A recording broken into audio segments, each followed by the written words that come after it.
Assalamualaikum warahmatullahi wabarakatuh. Alhamdulillahi rabbil alamin. Wassalatu wassalamu ala rasulillah wa ala alihi wa sahbihi ajma'in. Subhanaka la ilma lana illa ma 'allamtana innaka antal alimul hakim. Wa la hawla wa la quwwata illa billahil aliyyil azim. Faqala ta'ala a'udzu billahi samil 'alim minasyaitonir rajim. Bismillahirrahmanirrahim. Waltakum minkum ummatun yad'una ilal khair wa ya'muruna bil ma'ruf wa yanhauna 'anil munkar wa ulaika humul muflihun. Shadaqallahul azim. Fadil Tuhan Imam kita Tusi dan juga muslimin muslimat rahmati Allah. Alhamdulillah, pertamanya sama-sama kita merahmatkan syukur kepada Allah Subhanahu wa taala karena kita dapat bertemu dalam majlis kuliah maghrib seperti ini. Semoga Allah Ta'ala berikan kekuatan kepada kita terus memakmurkan rumah Allah Subhanahu Wa Ta'ala. Kata Al-Imam Ibn Rajab Al-Hambali Al-Hafiz, dia mengatakan usul istiqamah al-qalbi ala tauhid fama tal-istiqamah qalbi ala ma'rifatillah al-istiqamah jawarih kullaha ala ta'atih. Dia mengatakan usul istiqamah, usul kepada istiqamah itu apabila kita tauhid kepada Allah Subhanahu wa taala. Famatal istiqamah qalbi ala ma'rifatillah. Apabila tauhid kita itu ke atas ma'rifatillah, kenal Allah Subhanahu wa taala, maka ketaatan kita itu akan istiqamah juga insyaallah. Ini bermakna bila kita kenal Allah taala, kemudian kita bertauhid di atas Allah Subhanahu wa taala, maka istiqamah kita itu dengan ketaatan kepada Allah Ta'ala. Jadi usul kepada setiap amalan kita ni mau istiqamah ma'rifatillah. Kita kenal Allah Ta'ala. Kenal Allah Ta'ala. Bila kita kenal Allah Subhanahu Wa Ta'ala, maka al-jawarih bi ta'atillah. Amalan kita itu akan di atas ketaatan kepada Allah. Dan di sana di antara jalan-jalan kita nak menuju ke arah bagaimana kita nak kenal Allah Ta'ala dengan kita mendirikan sembahyang. Sembahyang adalah turut jalan-jalan yang paling besar untuk kita mengenal Allah Subhanahu Wa Ta'ala. Kerana sembahyang itu adalah doa. Sembahyang itu adalah ibu zikir. Sembahyang itu adalah tempat yang paling dekat hambanya kepada Allah Subhanahu Wa Ta'ala. Jadi tuan-tuan dimati Allah Ta'ala, alhamdulillah kita masih istiqamah menyembah Allah Subhanahu Wa Ta'ala.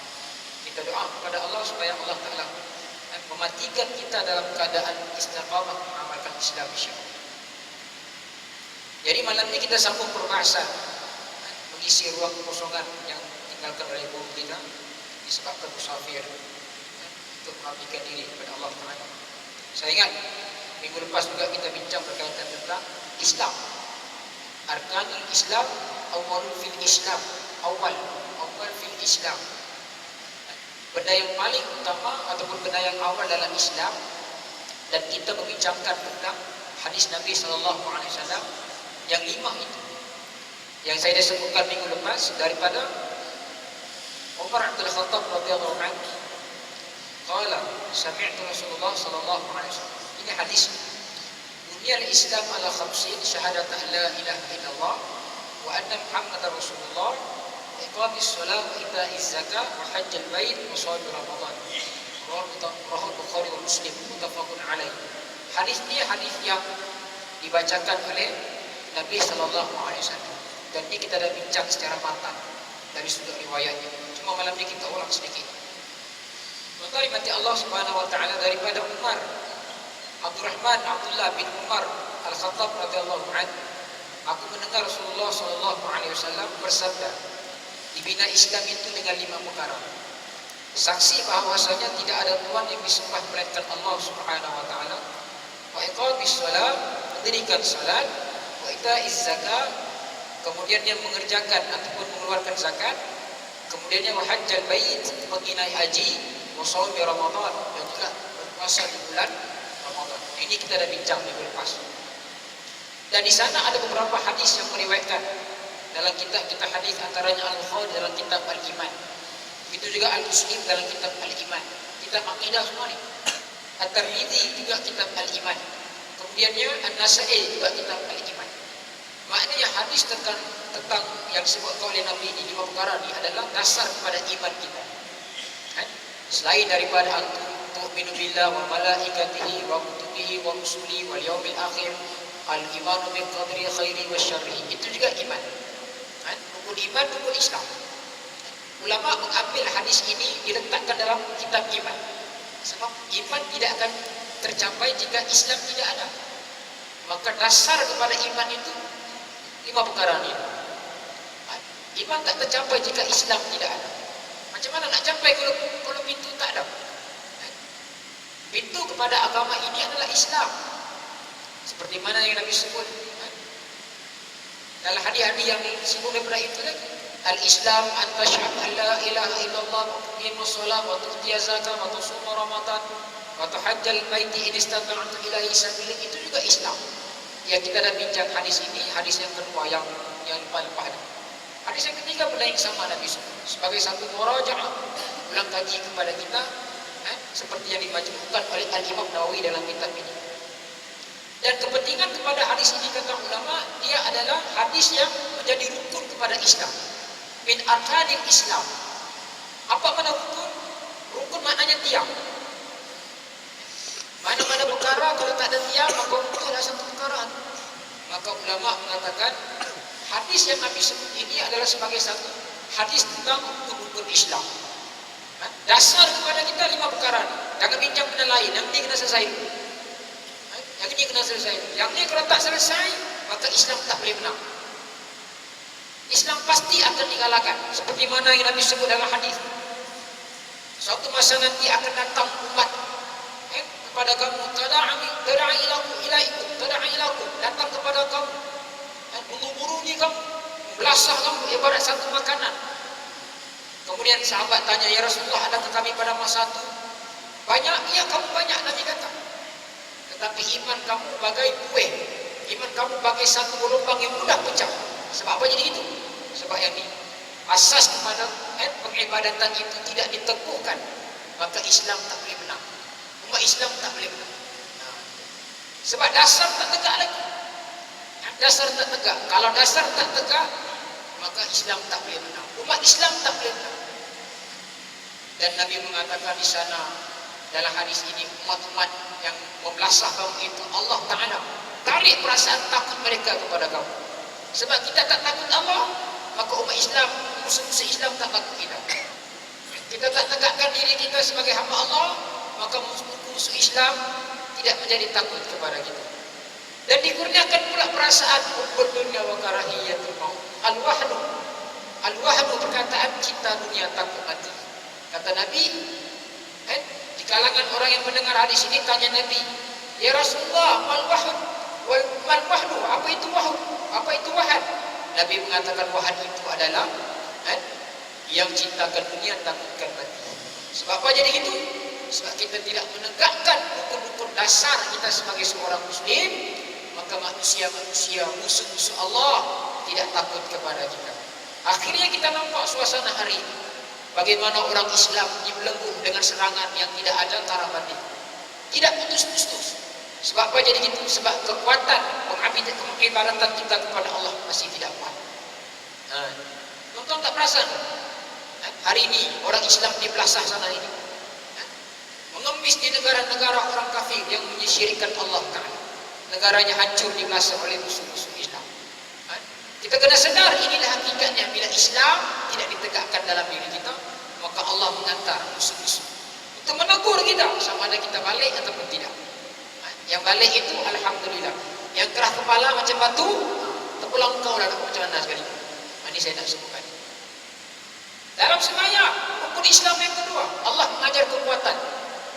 Nabi menyebut dalam hadis, sufakum fa inna tasyata sufu min tamamis salat. Hadis itu bukan kata-kata imam. Itu hadis Nabi. Sufakum, tidaklah kamu meluruskan saf kamu. Bila rapat saf kamu, maka ada kekuatan di situ. Masalah kita seluruh saf pun kita tak lurus. Mau selesai sembahyang jadi imam lah. Jadi imam terus senang habis cerita. Dia mau selesai sembahyang. Bila selesai sembahyang pecah saf. Sembahyang jemaah juga, tapi hati berkecai, hati bergaduh, hati berpecah. Sembahyang jemaah yang bukan jemaah yang seperti mana yang Nabi ajar. Jadi ini adalah satu daripada kaidah Islam ataupun metode agama Allah Subhanahu wa taala yang Allah turunkan kepada kita, yang mengandungi kumpulan-kumpulan hukum hakam syariat. Kita sedia maklum, sembahyang ada syariatnya. Sembahyang ada hukum hakamnya. Dalam sembahyang ada wajib, dalam sembahyang ada sunat. Dalam wajib ada sunat, dalam sunat ada wajib. Sembahyang berbagai hukum ada di sini. Umpamanya kita sembahyang subuh. Dalam sembahyang subuh ada sunat, doa kunut. Itu pun bergaduh lagi pasal doa kunut. Doa kunut kata sunat, yang sunat yang bergaduh. Yang wajib tak bergaduh. Yang tu tak boleh, yang ni tak boleh. Yang tu bid'ah, yang ni bid'ah. Jangan bergaduh yang tu. Dua-dua ada dalil. Yang bergaduh ni yang tak sembahyang tu. Baru kepala otak kita berfungsi. Tuan, ini bergaduh benda yang Imam Syafi'i dah sebut kita. Kita buka kita al-um. Kita besar dari Imam Syafi'i. Imam Syafi'i kata sunat. Kita hebat daripada Imam Syafi'i kata benda tu tak ada dalam sunat. Bergaduh benda-benda gitu. Bila bergaduh di antara satu sama lain, benda yang tak perlu digaduhkan, makin lemah orang Islam. Yang tak sembahyang satu hal, yang jadi munafik satu hal, yang bergaduh dalam masjid satu hal. Dalam masjid pun bergaduh lagi, mengintip antara satu sama lain. Kau mati nanti, kau jumpa Allah Ta'ala, jawab kepada Allah Ta'ala. Ini masalah kita. Saya sebut ini secara umum, penonton-penonton sendiri. Kaedah kumpulan-kumpulan Islam. Kita sembahyang subuh ada wajib Fatihah. La salata liman lam yaqra' bi Fatihatil kitab. Kata Nabi dalam hadis yang sahih, tidak ada sembahyang bagi orang yang tidak membaca pembukaan kitab. Apa dia? Fatihah. Wajib hukum qauli. Dalam sembahyang ada kunut. Dalam sembahyang ada takbir intiqalah. Dalam sembahyang ada sunat ayat. Dalam sembahyang ada wajib. Wajib rukun i'tidal, sujud dan sebagainya. Nampak tuan-tuan? Dalam sembahyang hanya merangkumi pelbagai hukum yang telah diajar oleh Allah kepada kita.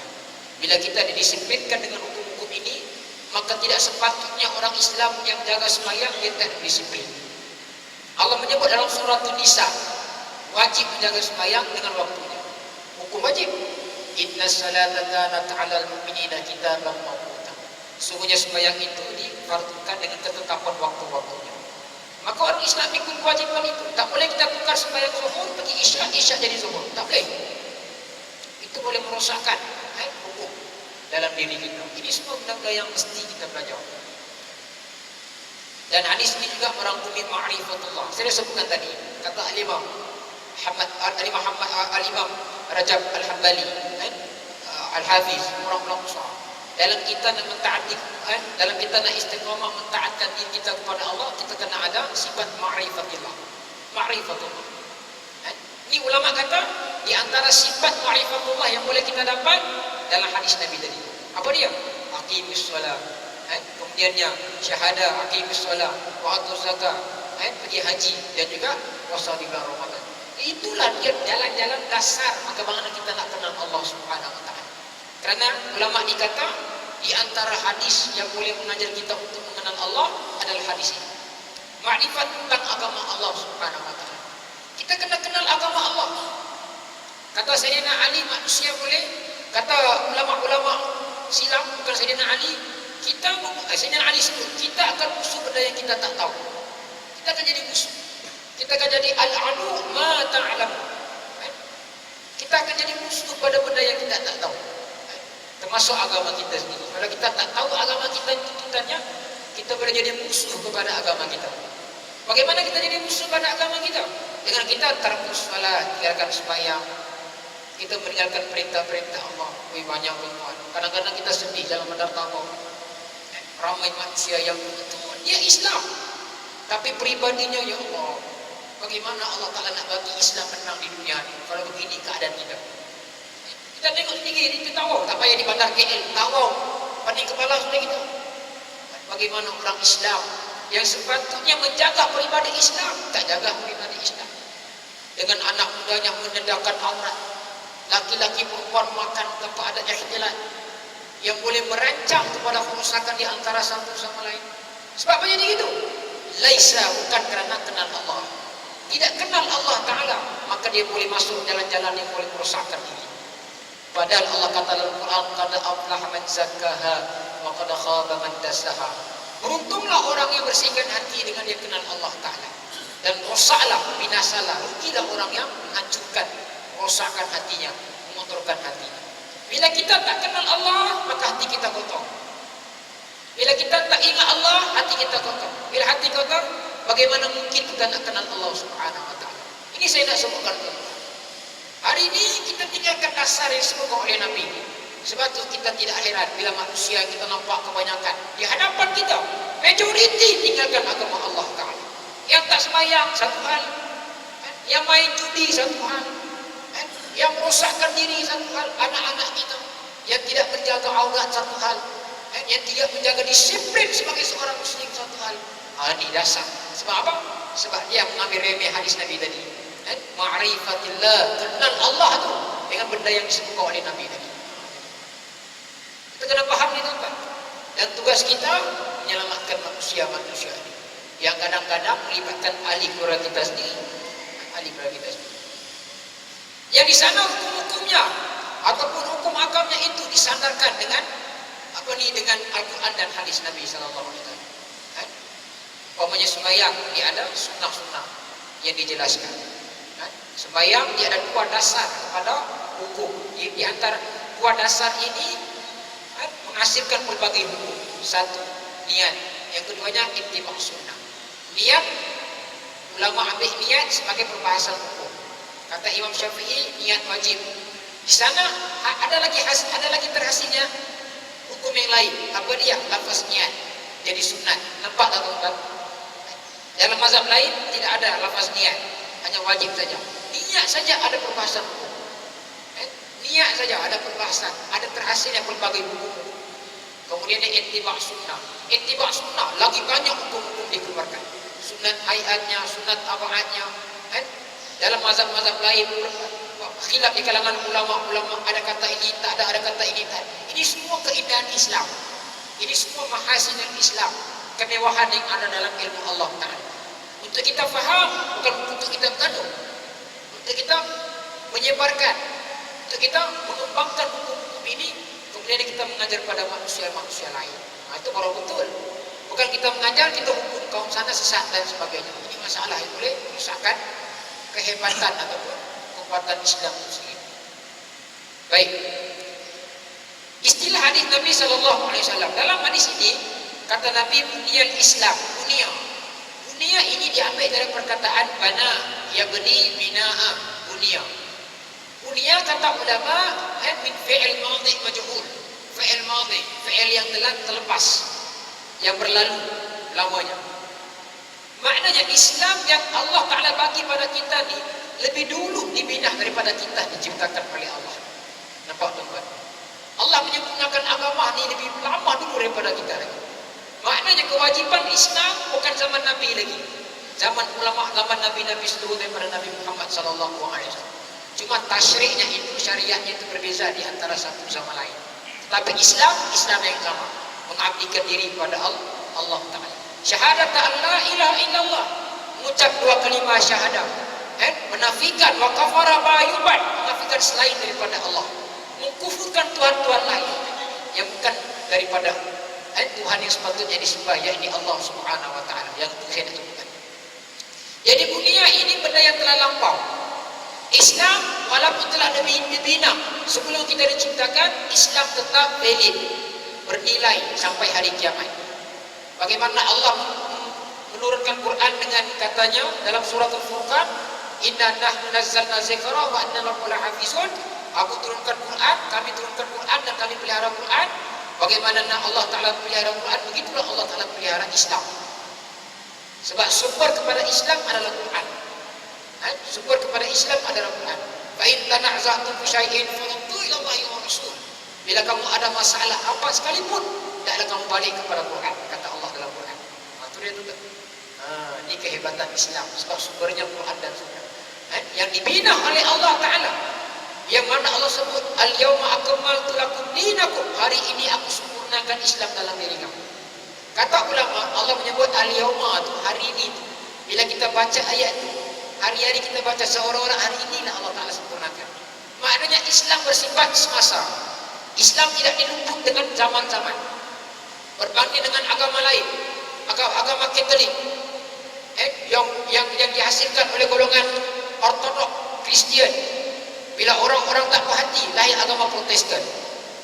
Agama Protestan lebih baru daripada agama Katolik. Daripada Protestan pula lahir pula agama-agama lain, mazhab-mazhab lain, Calvary, Seventh Day dan sebagainya. Pergi tahu ni, tengok berapa banyak mazhab orang. Mazhab itu melambangkan agama, dan agama mereka antara satu sama lain mengkafirkan antara satu sama lain. Ortodok kafirkan Katolik, Katolik kafirkan Protestan, Protestan kafirkan Seventh Day. Mereka menafikan agama-agama sebelum daripada mereka. Padahal dalam Islam kamu semua masuk neraka, kamu semua kafir. Kalau kamu tak mati dalam keadaan Islam, kembali pada Allah, itu kafir, kamu kafir dan sebagainya. Dalam Islam, you all semua nak masuk neraka kalau tak masuk Islam, kalau tak kembali pada Allah. Mereka menafikan agama-agama mereka, lahir agama baru pula. Sebab agama yang lepas tak valid, agama yang lepas tak sesuai dengan kepala otak mereka.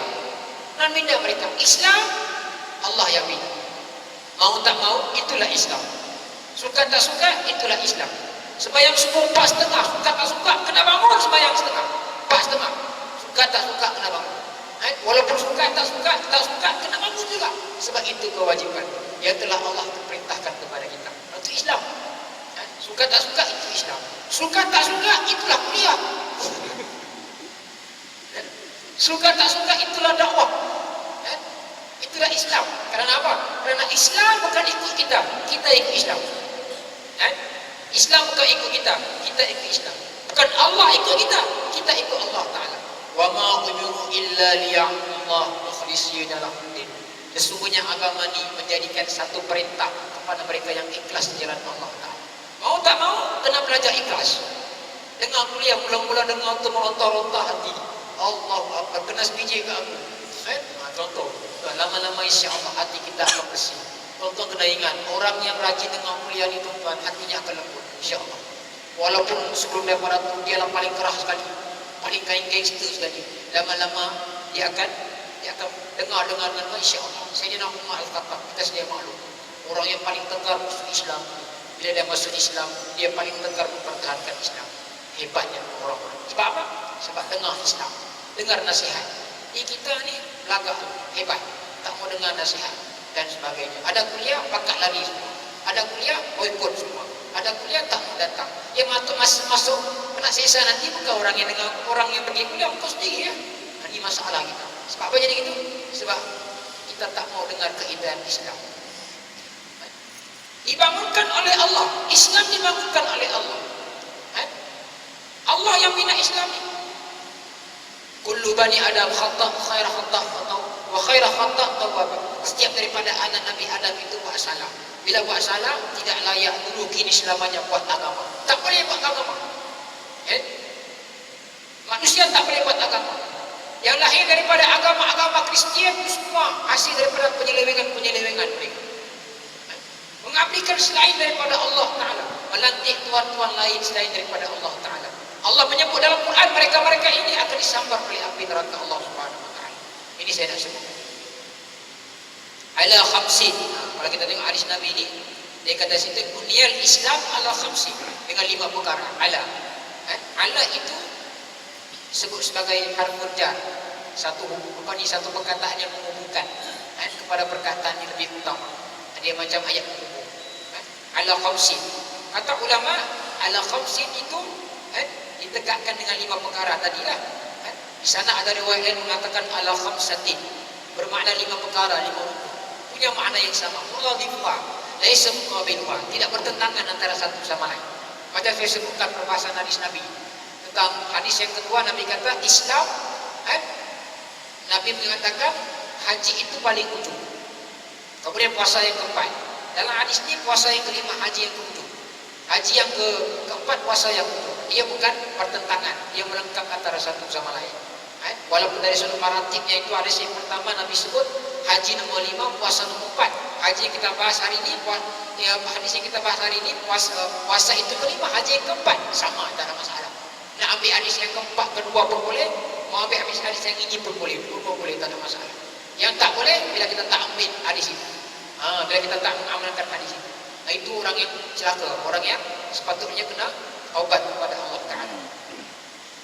Dan dikatakan oleh ulama sini, ala itu boleh juga dikatakan sebagai min daripada. Maknanya di atas, ala, min. Dalam perbahasan ulama maknanya lebih kurang sama. Islam dibina di atas, Islam dibina daripada, sama lebih kurang. Di atas dan daripada dalam istilah Arab, dalam hadis ini kompleks, hadis ini benda yang sama. Maknanya kalau kita nak bina Islam, di atas nama Islam 5 perkara tadi. Kalau kita nak bina Islam daripada mana? Daripada 5 perkara tadi. Di atas mana? 5 perkara tadi. Daripada mana? 5 perkara tadi. Kita jangan bingung yang sama masuk lebih kurang. Syahadati, penyaksian kita. Kata Nabi SAW, syahadati alla ilaha illallah, menyaksikan bahawasanya tidak ada Tuhan yang disembah melainkan Allah. Ini kata ulama satu penetapan, satu tasdik yang membenarkan. Siapa membenarkan? Allah yang membenarkan. Tetapi memerintahkan kita, diwajibkan membenarkan Allah Ta'ala. Umpamanya kalau Allah kata sembahyang itu wajib, banyak dalam Quran. Ini qat'i jelas, tidak ada khilaf di kalangan ulama. Sembahyang memang wajib. Ijma' di kalangan ulama. Bukan lagi ijma', Quran sebut terang-terang. Quran sebut terang-terang. Bila orang tanya kepada kita, mengapa kau sembahyang? Sebab sembahyang wajib. Bukan kita yang tetapkan wajib, kita yang menetapkan benda itu wajib, hasil ketetapan Allah Ta'ala. Faham tuan? Faham? Nak ulang sampai 10 kali baru faham? Faham ya? InsyaAllah, jadi kuliah ini faham. Yang sekali datang kuliah itu mungkin tak berapa paham. Jadi maknanya di situ ditetapkan. Allah menetapkan kewajiban dalam Islam. Bila orang tanya kita, apa kau sembahyang? Wajib. Bukan kita yang wajibkan, Allah wajibkan. Tetapi kita mentasydidkan, menegaskan benda itu wajib. Kalau kita tak kata wajib pun tetap wajib. Yang rosak akidah tidak ada. Gitu. Kalau orang tak sembahyang, kewajiban sembahyang tidak dirosakkan dengan orang yang meninggalkan sembahyang, tak rosak. Faham tuan? Hatta kalau satu orang, satu manusia di kampung semua tak sembahyang, semua pakat kufur pada Allah, contohlah. Kewajiban sembahyang tetap belum ini selamanya, beli bukan hilang. Tidak akan dirosakkan dengan orang-orang yang tak meninggalkan sembahyang. Yang tinggalkan sembahyang. Lain dengan manusia. Manusia 5 tahun sekali kalau dia tak undi, jadi yang bersara bukan yang berhormat. Duduknya dari tepi dia kan. Kenapa webi? Alah aku. Contohlah. Ini saya nak sebutkan bagi paham sikit. Ada. Jadi yang bersara bukan yang berhormat dah. Lain manusia, orang election dia, orang undi dia, sembahyang, orang tak undi, sembahyang tetap sembahyang. JKK kita kampung orang tak undi, minggu ni last tukang cok, minggu depan tak tukang cok dah. Contoh, bagi faham sikit nanti tu. Satu cok, boleh sedikit contoh lah. Minggu depan tak ada, ganti orang lain dah je.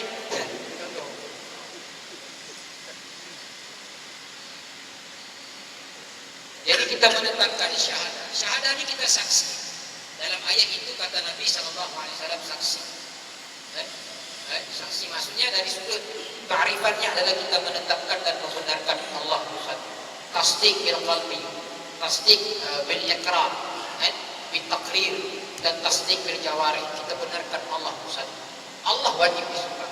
Ya'buduhu la yusyriku bihi syai'an. Sembah Allah dan jangan syirik kepada Allah. Imus salat, atau zakat, dan menyembah Allah dan menunaikan zakat. Itu semua benda-benda yang menyebabkan akidah kita. Ada orang setiap tahun gaji banyak tapi dia tak menunaikan zakat. Ini bahaya besar. Dia memandang remeh tentang kewajipan-kewajipan. Memandang remeh kewajipan-kewajipan dalam Islam satu dosa yang besar. Satu dosa yang boleh merosakkan dunia kita nanti di akhirat nanti. Masa depan kita di akhirat. La ilaha illallah, bahawasanya tidak ada Tuhan melainkan Allah Ta'ala. Dan perkataan dalam hadis ini dibaca dengan ringan, dengan khafif, dengan ringan. Tetapi kata ulama, asalnya pengibadatannya itu, tuntutannya itu sangat berat, sangat askal. Kita sebut la ilaha illallah memang ringan. Hari ini masuk Islam dah, esok bukan Islam saja, kena sembahyang maghrib isya, tuntutan yang besar. Walaupun kita menyebut la ilaha illallah itu sangat ringan, tapi tuntutannya itu sangat berat. Banyak tuntutannya. Kalau nak tuntutan kalimah la ilaha illallah ni, ada kitab Ahli Sunnah wal Jamaah. yang dikarang oleh Syekh Said Ibrahim Mantan. Saya ingat benda itu diajar di sini, Ahli Sunnah wal Jamaah. Di sanalah intipati kepada kalimah la ilaha illallah. Cuma yang pure yang disebutkan oleh Nabi yang saya sebutkan hadis minggu lepas, tuntutan la ilaha illallah yang paling pure yang disebut oleh Nabi kepada Muaz bin Jabal, apa dia? Haqqullah al-ibad wa mahaqqul ibad Allah ayya'buduhu wa la yusyriku bihi syai'an. Itulah dia. Hak Allah Ta'ala yang mesti hamba tunaikan, kata Nabi kepada Muaz, adalah menyembah Allah Ta'ala dan jangan syirik kepada Allah. Ini hak kepada Allah Ta'ala. Kena buat. Kena buat. Ini hak terpelihara yang mesti dibuat oleh kita.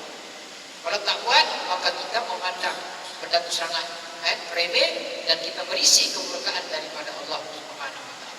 Wa ma haqqullah 'ala ibad, dan apabila timbal balik bila kita sembah Allah, tak syirik pada Allah, Allah Taala tidak akan mengazab kita. Ini intipati pure, solid yang ada dalam kalimah la ilaha.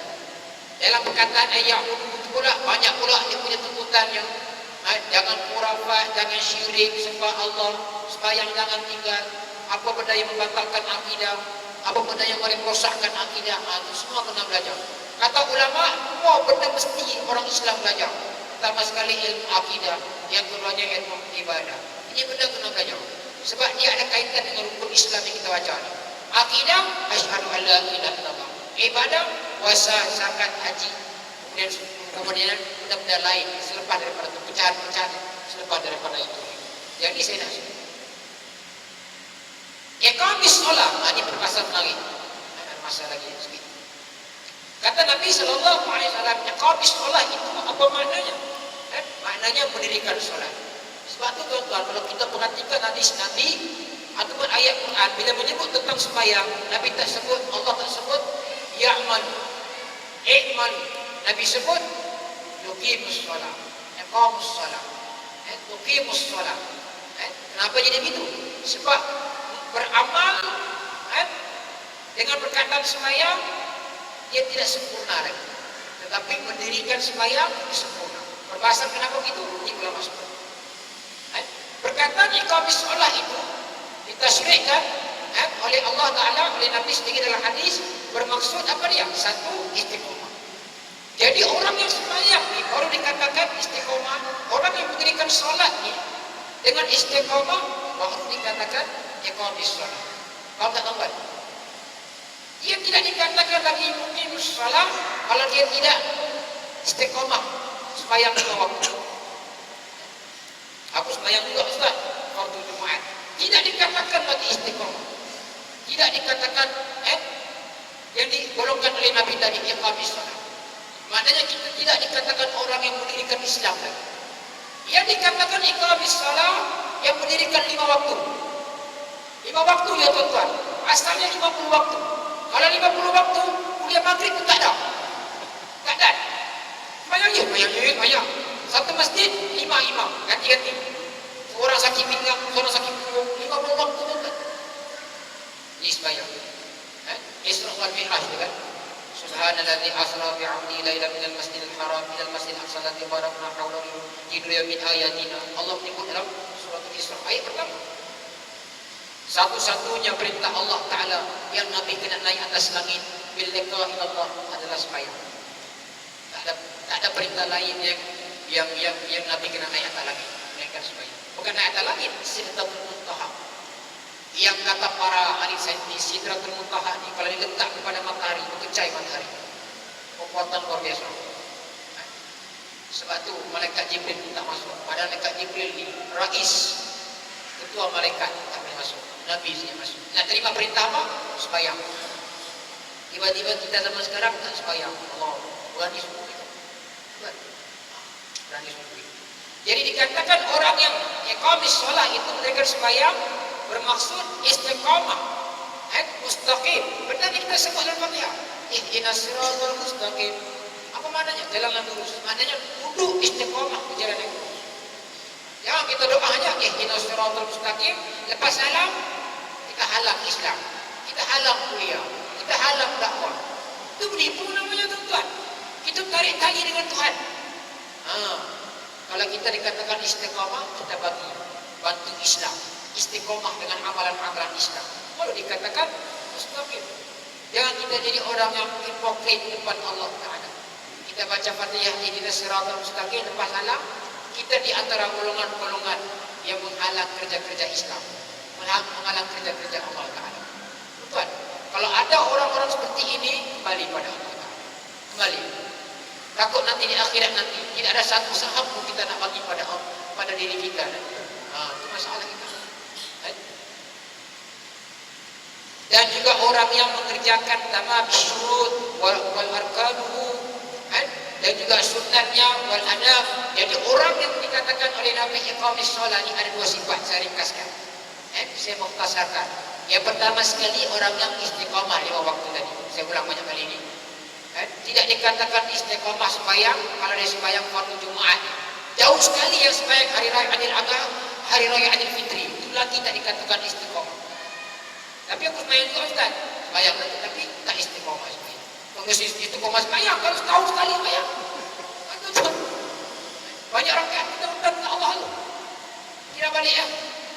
Darab lagi 40 tahun tak sembahyang, Allah Akbar, tekan umrah kita depan Tuhan. Dia dikatakan istiqamah, bangun sembahyang.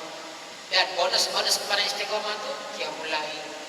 Kemudian yang baca bacaan zikir-zikir itu bonus kita. Tapi yang asas tu jangan tinggal. Banyak lagi kita ditawari tinggal sembahyang banyak. Cuma saya tengok kebelakangan ni alhamdulillah tawar masih angka turun. Masih kita tidak orang bayang alhamdulillah. Semoga sebab dulu tak orang sangat ada zaman 10 tahun lepas tak orang. Sekarang ni alhamdulillah.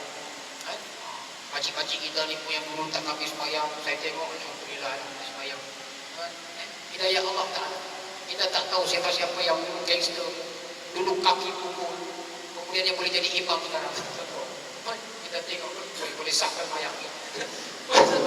Kalau dia sudah dia jaga rukun, dia jaga sah sembahyang. Hebat. Allah Ta'ala bagi innaka la tahdi man ahbabta walakin Allah yahdi walakin Allah yahdi man yasha. Wahai Nabi, kau tak boleh beri hidayah pada orang yang kau sayang. Allah bagi hidayah. Kita tengok dulu sekarang ni alhamdulillah. Cuma ada lagi lah kawan-kawan kita ni yang tak sembahyang. Umur sudah 40 tahun tak sembahyang lagi. Duduk pula, duduk melepak saja begitu. Tolong. Kalau kita kawan orang ni, tolong. Kita panggil orang sembahyang. Soal dia tak sembahyang itu kita dah sampaikan Islam. Kawan-kawan kita ni, mana tahu dari dakwah kita ke Allah Ta'ala bagi kita syafaat di akhirat nanti. Kata Imam Nawawi dalam syarah Muslim, apabila masyarakat tentang hadis Nabi yang mengharamkan mereka yang melaknat kaum muslimin, satu akidah pada mereka. Imam Nawawi kata di akhirat nanti ada kaum-kaum orang Islam yang masuk neraka. Dan sahabat-sahabatnya di syurga Allah Ta'ala meminta doa kepada Allah Ta'ala untuk selamatkan kawan-kawannya itu supaya tidak dimasukkan ke dalam neraka. Akhirnya mereka itu Allah Ta'ala tak jadikan untuk dimasukkan ke dalam neraka. Nampak tak? Di akhirat nanti pun Allah Ta'ala bagi ruang lagi kita untuk selamatkan sahabat-sahabat kita. Siapa yang dijamin masuk neraka itu dengan doa kita, syafaat kita nanti, kekuatan kita nanti, Allah Ta'ala boleh selamatkan mereka. Kalau kawan-kawan kita gitu, ini kan pula kaum bola kita, anak-anak kita dan sebagainya. Itu semua adalah saham kita untuk kita boleh selamatkan daripada kemurkaan Allah Subhanahu Wa Ta'ala. Yang keduanya kata ulama dikatakan iqamis shalah itu dengan yang menyempurnakan syarat-syarat sembahyang, yang menyempurnakan sunnah-sunnah sembahyang, yang menyempurnakan adab-adab sembahyang, yang menyempurnakan sunat-sunatnya, adab-adab rukun sembahyang. Kalau kita sembahyang ikut cara kita, tidak dikatakan iqamis shalah. Maknanya kena ikut seperti mana yang disebut sallu kama ra'aytumuni usalli. Sembahyanglah kamu seperti mana kau lihat aku sembahyang. Jadi bila kita melihat Nabi sembahyang, kita ikut Nabi dengan sunnahnya, baru dikatakan iqamis. Bukan sunnah kita macam-macam kita buat. Takbir pelik, sembahyang pelik, macam-macam. Ditawari saja ada kurang lebih mazhab. Untuk sembahyang saja. Kita boleh kira macam-macam gaya boleh buat. Kena ikut cara Nabi. Bagaimana kita ikut cara Nabi? Kena buka kitab fiqh, solat dan sebagainya. Saya ingat dalam masjid kita ni Al-Fadhil Ustaz Asma Ahmad pun dia mengajar fiqh bin haji. Fiqh bin haji itu antara pengarangnya adalah Dr. Mustafa Bulgha. Pernah datang ke KL. Saya tak sempat. Walaupun saya biasa telah baca kitab, tak sempat. Saya datang sini, dia datang ke KL. Dan pengarang kitab ni yang masyarakat hadis ni orang yang sama, Dr. Mustafa Bulgha. Satu nama ulama yang boleh masyarakat hadis, boleh masyarakat bab-bab tentang sembahyang. Jadi kita mengambil nukilan ulama yang sama, yang masih hidup lagi sekarang. Dr. Mustafa Bulgha, seorang ulama mazhab Syafi'i. Yang orang-orang Islam kena baca tulisan. Terutama sekali golongan bermazhab Syafi'i macam kita. Yang tak selesai-selesai lagi di Syafi'i ini. Ada mazhab lain, kita tak selesai lagi. Kita baca dulu mazhab kita. Barulah dikatakan orang yang benar-benar mengikuti sunnah Nabi SAW. Sebab di antara ulama mujtahid yang paling tertib dalam mazhab-mazhab dalam sembahyang utamanya adalah mazhab Syafi'i. Tengok tuan-tuan, tengok kalau kita sembahyang Indonesia, Allah, dan takbir itu pun perlu tertib. Kawan-kawan kita yang Pakistan tu, gitu kita tengok, boleh orang itu garuk pas sembahyang. Kita sembahyang penuh tertib. Kadang-kadang tertib kita tu mengalahkan Al-Qulub melampau sangat sampai kata kalau kita tak korek tertib. Itu anda tahu orang korek kan tak tertib kan nanti. Nak mengatakan kita tertib hasil daripada Imam Syafi'i. Imam Syafi'i sangat tertib dalam sembahyang. Imam Syafi'i menghafal kitab Muwatta Imam Malik. Imam Malik tak hafal kitab Muwatta. Dia tulis, Imam Malik tak hafal. Imam Syafi'i tak tulis, dia hafal. Baik. Imam Malik buruk pada Imam Syafi'i. Imam Syafi'i juga buruk pada Imam Malik. Mereka tak bergaduh. Yang kita ni tak ada guru, bergaduh mengarahkan ulama-ulama.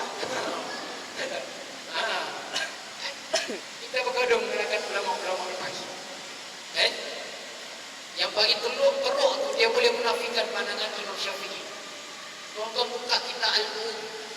Kita Al-Um, bagaimana Imam Syafi'i menghafal kitab Muwatta, bagaimana Imam Syafi'i hafal Quran itu seawal umur 7 tahun. Kita surah Al-Baqarah pun terbalik lidah nak baca. Tiba-tiba kita boleh mengkritik ulama-ulama depan. Tuan-tuan kena sedar diri sikit. Kena banyak lagi dengar kuliah. Kena banyak lagi mengaji kitab. Saya tak alim lah, tapi setakat mana saya baca peribadi Imam Syafi'i, dia di golongan ulama besar. Ulama besar. Imam Nawawi pun berpegang pada mazhab Syafi'i. Imam Nawawi ulama besar dalam mazhab Syafi'i. Jadi kalau kita nak mengaji sungguh-sungguh. Mengaji bagi ambil, buat sembahyang kita kena ambil. Barulah kita boleh bertukar pandangan. Kalau tak ambil lagi, jangan kita jadi macam ulama besar. Yang tak besar-besar pun, sembang saja dulu, bahkan boleh merosakkan pandangan-pandangan yang lain. Kena banyak ni. Kena banyak murajaah. Jadi syarat dan rukunnya. Dalam sembahyang ni ada syarat sah. Syarat sah sembahyang. Ini tak perlu saya nak ulang lagi, kita dah faham.